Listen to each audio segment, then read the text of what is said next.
Fascist সরকারের প্রধান খুনি হাসিনা পালিয়ে যাওয়ার পর থেকে আমরা বাংলাদেশ জাতীয়তাবাদী ছাত্র দল এই ছাত্র সমাজের প্রতিনিধি হিসাবে এবং ছাত্র সংগঠনগুলোর প্রতিনিধি হিসাবে আমরা খুব ইতিবাচক মানসিকতা নিয়ে রাজনীতি করে যাচ্ছি।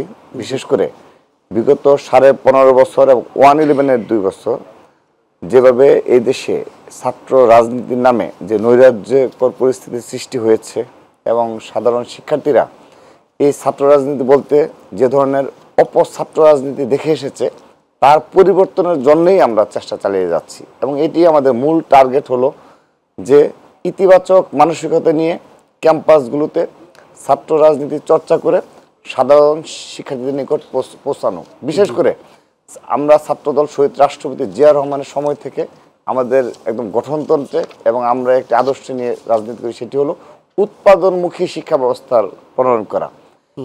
তো উৎপাদনমুখী শিক্ষা ব্যবস্থার ক্ষেত্রে কিন্তু আপনি প্রতিটি বিশ্ববিদ্যালয় এবং কলেজে, বিশেষ করে বিশ্ববিদ্যালয়গুলোতে গবেষণামুখী যে শিক্ষা ব্যবস্থা এবং সেই সাথে সাথে সেখানে আপনি থাকবেন হলো সহনশীল এবং গণতান্ত্রিক পরিবেশে সকল ছাত্র সংগঠন সহনশীল পরিবেশে বসবাস করবে।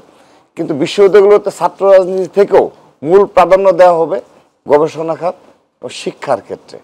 আমরা এই টক শোতে কিংবা আমরা গতানুগতিক ধারা রাজনীতি করে পরিবর্তন হবে না।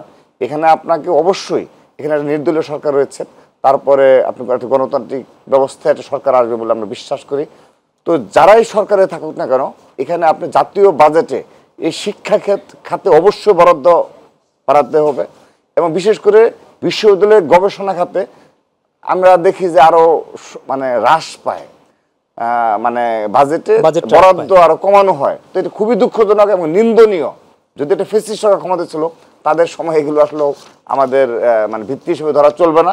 আমি বিশ্বাস করি আগামীতে অবশ্যই এই শিক্ষা খাতে বাজেট অনেক গুণ বাড়িয়ে এবং বিশ্ববিদ্যালয়গুলোতে এই গবেষণা খাতে স্পেশালি গবেষণা খাত এবং শিক্ষার বিনির্মাণে ভূমিকা রাখার জন্য এবং আমি এই ক্ষেত্রে প্রয়োজনীয় শিক্ষকদের বেতন বাড়িয়ে যেন শুধুমাত্র শিক্ষাকে প্রাধান্য দিয়ে বিশ্ববিদ্যালয়গুলো হয়।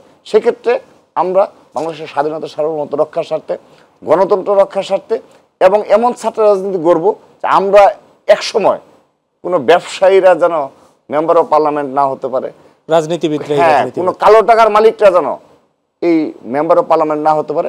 আমরা সেই পথ রুদ্ধ করব।